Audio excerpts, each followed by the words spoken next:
નમસ્કાર મિત્રો, જય દ્વારકાધીશ, જય શ્રી રામ। તો ભાઈ આજે આપણે છે ને જવાનું હોય જામનગર। કેમ ખબર?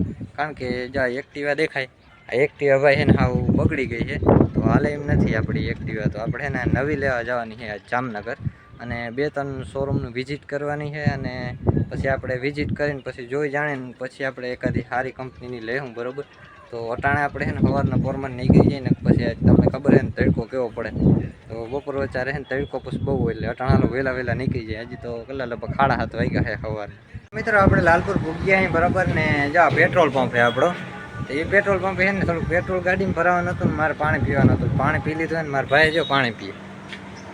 અટાણે અમે છીએ લાલપુરમાં, બરાબર, અને મારા મોટા ભાઈ ઓલ સરકારી બસમાં વયા ગયા ને હું મારા ભાઈ બે જા સ્કૂટી લઈ અમે જામનગર અમે જઈએ। મારા મોટા આપત કહીને નીકળી ગયા, અમે નીકળી જઈએ। ફાઇનલી મિત્રો સુઝુકીના શોરૂમે ઉભી ગયા છે, બરાબર, અને આપણે એક્ટિવા એક્સેસ જોવાની છે ગાડી, બરાબર। એક્સેસ ગાડી છે ને એ આપણે અટાણે જોવાની છે। પહેલાં આપણે એ શોરૂમનું વિઝિટ કરી લઈએ ને પછી જોઈએ આપણે। આ છે સુઝુકીની એક્સેસ 125, બરાબર। 125 સીસીની એન્જિન આવે, બરાબર, અને આગળ અમે ઉપાડી જરાક ટ્રાય કરી હતી, પણ ઉપાડવામાં કંઈ થોડી કેવરાવે એવું છે। અને જો કંઈક ફીચરેબલ ગાડી છે, જો અહીંયા ડાયરેક્ટ છે ને આપણે ચાવી ચાલુ કરીને એટલે જો મીટર ચાલુ થઈ ગયા જો અહીંયા, અને સ્લેપ આવો છે, અને ગાડીનો લુક કંઈક આવો છે, જોઈ લ્યો આગળથી ગાડીનો લુક કંઈક આવો છે। આખો બરાબર સુઝુકીનો શોરૂમ છે, અને આપણે અહીંયા એક્સેસ ગાડી જોઈ હતી, તો અહીંયા આપણે જરાક સ્ટાર્ટ કરીને જોઈ હતી, અને ગાડીનો અવાજ ને બધું સારું છે, અને ફીચર પણ સારા આવે। અને એક્સેસમાં જો આ બીજી ગાડી એક અહીંયા પડી છે, અને આ કલર થોડોક આનો કેવો છે ખબર નહીં, કે કલર થોડોક આનો અલગ છે, પણ આ જો બધી બેટરીવાળી સ્કૂટી છે। આ એક્ટિવા છે ને બધી મિત્રો છે ને આપણે શું કંઈક બેટરીવાળી છે। અને આગળ આપણે જરાક જોઈ તો ઓલી ગાડી જો સ્પોર્ટ બાઇક અહીં પડી છે, સ્પોર્ટ બાઇક છે સુઝુકીની છે, જ્યાં સ્પોર્ટ બાઇક છે આ બધી। મિત્રો આપણે મારુતિ સુઝુકીને એને બરાબર શોરૂમ છે એની વિઝિટ કરી લીધી છે, અને આપણે ગાડી આપણી લેવા જવાની છે, કારણ કે એક્સચેન્જ કરવાની છે। એ ગાડી ચાવી લઈ અને અટાણું જાઉં, ગાડી હજી મારે ઓલ બાજુ ફેરવવા જ આવી જોઈએ। ટીવીએસમાં આ છે આપણી ઇલેક્ટ્રિક એક્ટિવા છે, બરાબર, જો ભાઈ હા બહુ નવી છે, અને આની કિંમત 1,61,000, અને આ જો છે ને પેટ્રોલવાળી છે। આ એક્ટિવા છે ને એનો કિંમત છે 94,000, અને આ બાજુ તમે જોઈ લે તો આ ગાડી છે કઈ છે ખબર, કંઈક પછી કે એવું કંઈક ગાડી છે, ગાડીનું નામ તો નથી આવડતું, પણ આ ગાડી જોઈ લે સ્પોર્ટ બાઇક છે। આ ગાડીની કંઈક કિંમત 3.5 લાખ રૂપિયા છે, અને ઇલેક્ટ્રિક છે। અટાણે નથી ઓલે શું કંઈક આપણી બેટરી નથી આમાં, નકર ચાલુ કરીને જોઈ લેત, અને કંઈક લુક આવો છે, જોઈ લ્યો ભાઈ। અટાણે બેટરી નથી ને એટલે ચાલુ નહીં થાય, નકર તો હું તમને ચાલુ કરીને બતાવત, પણ આ જોઈ લે આપણે શું કંઈક ઓલી યમાહાની ગાડી ના આવે એવી લાગે, સ્પોર્ટ બાઇક જેવી લાગે।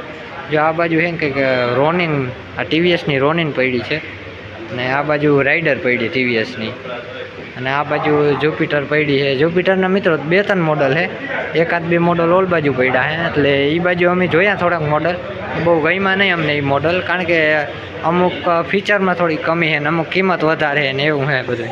મિત્રો આ છે ટીવીએસ જુપિટર, બરાબર, અને આપણે જરાક આની ચાવી છે ને ચાલુ કરીને જોઈ લઈ તો જો પેલા કાંટો આખો છે ને આમ ઘૂમરો મારીને પાછો અહીંયા જાય, અને મીટર છે ડિજિટલ, આપણે અહીંયા શું કે ફ્યુલ બતાવી દઈએ, અને આ બાજુ છે આપણે કેટલા કિલોમીટર હાલે, તો જો અહીં 1 પોઈન્ટ એવું કંઈક લખેલું છે, પણ આપણે બહુ આ છે ને બહુ વિશે ખબર ના પડે। અને મોડ આવે 2, એક ઇકો આવે અને પાવર મોડ આવે, 2 મોડ આવે, અને સ્લેપ છે આપણે સાયલેન્ટ સ્ટાર્ટ છે।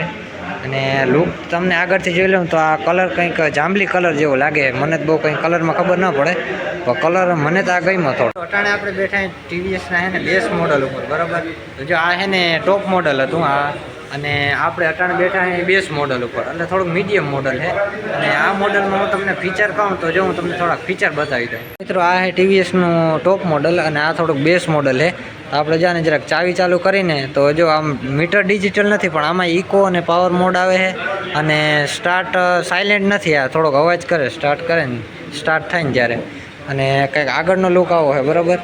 તો કલરમાં જો કંઈક વાની કલર જેવું બતાવે કલર, ભાઈ આ નવી ગાડી હોય એટલે ગમે ગાડી મસ્ત લાગે। અને જો ફ્યુલ ટેન્ક આપણે પાછળ દઈ દીધું છે, એટલે આ ડેકી ખોલવાની જરૂર ના પડે, પાછળથી જ ડાયરેક્ટ આવીને ખુલી જાય, એટલે પાછળથી આપણે શું ઊભું ના થવું પડે ને। ટીવીએસની આપણે ઘણી ગાડી જોઈ લીધી છે, બરાબર, ઓલવાજી આપણે જોઈ લીધી છે, એક્ટિવાય જોઈ લીધી છે, અને આપણે ઓલી જો આવી એક્ટિવા બરાબર છે ને ટીવીએસની જોઈ લીધી છે।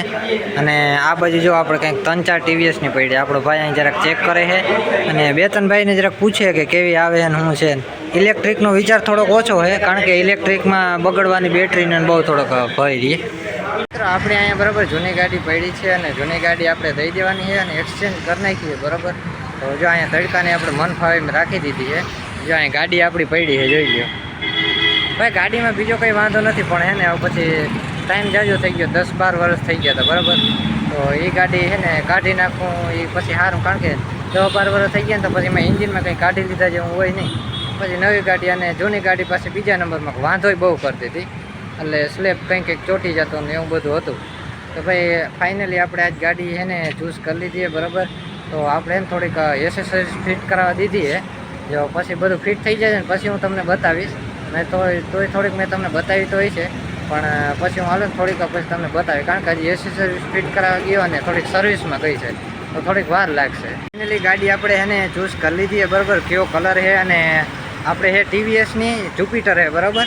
અને 110 સીસીનું એન્જિન આવે અને આપણે અટાણે જો છે ને આ શોરૂમ છે ને છોડાવીને અહીંયા રાખી જ છે હજી. જોઈ લો તમે, કલર બલર જોઈ લો. જો આ કલર છે ને બ્લુ છે અને આપણો ભાઈ અટાણે ચાવી હાથમાં લઈ એ કે મારે જરાક ચક્કર મારી દઉં. માર લે ચક્કર, હાલ ભાઈ માર લે ચક્કર.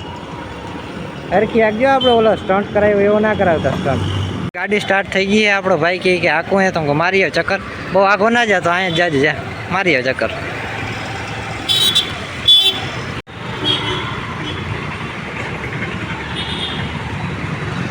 જમી લીધું છે બરાબર. અને હવે આપણે જમીન ડાયરેક્ટ ગાડી પાસે જાય અને ગાડી થોડીક આપણી વાઇટ જોઈએ, કહીએ નહીં કે હાલો અમને ઘરે લઈ જાઓ. તો ગાડી જો આપણે અહીંયા પડી છે, અહીં સાંયે રાખી હતી થોડીક. જો ભાઈ હવે એને આપણે ગાડી સ્ટાર્ટ કરીને હમણાં નીકળી જવાનું બસ થોડીક વારમાં. મિત્રો આપણે લાલપુરથી બરાબર જેલા ચંગાન પાટીએ ભૂગી ગયા અહીંયા, અને આપણે થોડોક રસ પીવો હતો. તો અટાણ મેં તો રસ પી લીધો, મારા ભાઈ રસ પીવો. જો અહીંયા અટાણ ટૂંકમાં એ ફોનમાં વાત કરે. હું ગાડી લીધી તો બે ત્રણ જણાનો ફોન આવ્યો, એક તારો વાતો જ કરે કહ્યું ગાડી એને આખો મને હું આવડે નહીં. ફાઇનલી આપણે લાલપુર ભૂગ્યા અહીં બરાબર પાછા ગાડી લઈ, અને ગાડી જો અમારી અહીંયા પડી. અને આપણે એના બાબા પેન્ટરવાળો દેખાય, એ પેન્ટરવાળાની આપણે એને નામ લખાવવું હોય આગળ ગાત્રણ માતાજીનું બરાબર. નામ લખાવીને પછી ઘર ભેગા થઈ જાય, કારણ કે આજે સવારના રખડી તો તડકો બહુ લાગ્યો હતો. ઘર ભેગા પછી થઈ જાય, નામ લખાવી થઈ ગયું બરાબર. ને આપણે જવાનું છે ગાડીનું મુહૂર્ત કરવા સવારમાંથી. તો અટાણા આપણે મુહૂર્ત કરવા નીકળી જાય ને કોઈ મોડું થઈ જાય, દી બહુ સડી ગયો માથે. મિત્રો આપણી ગાડીને અટાણા હાર પહેરાવી દીધો અને હાથથી કરી નાખ્યો હોય. અને હવે આપણે બસ થોડીક વારમાં નીકળવાનું જ છે આપણે ગાડી લઈને.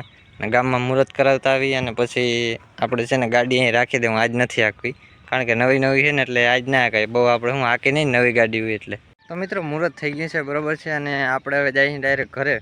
અને મારા મોટા પણ મારા ભાઈ બે ગાડી લઈને આવે, કારણ કે ગાડીમાં 3-3 જણા હમાય નહીં. એટલે હું નદીમાં જ પાંહેરો જાઉં હું અમારા ઘરે, અને એમ ફરીને ઘૂમરો ફરીને ગાડી લઈને આવે છે.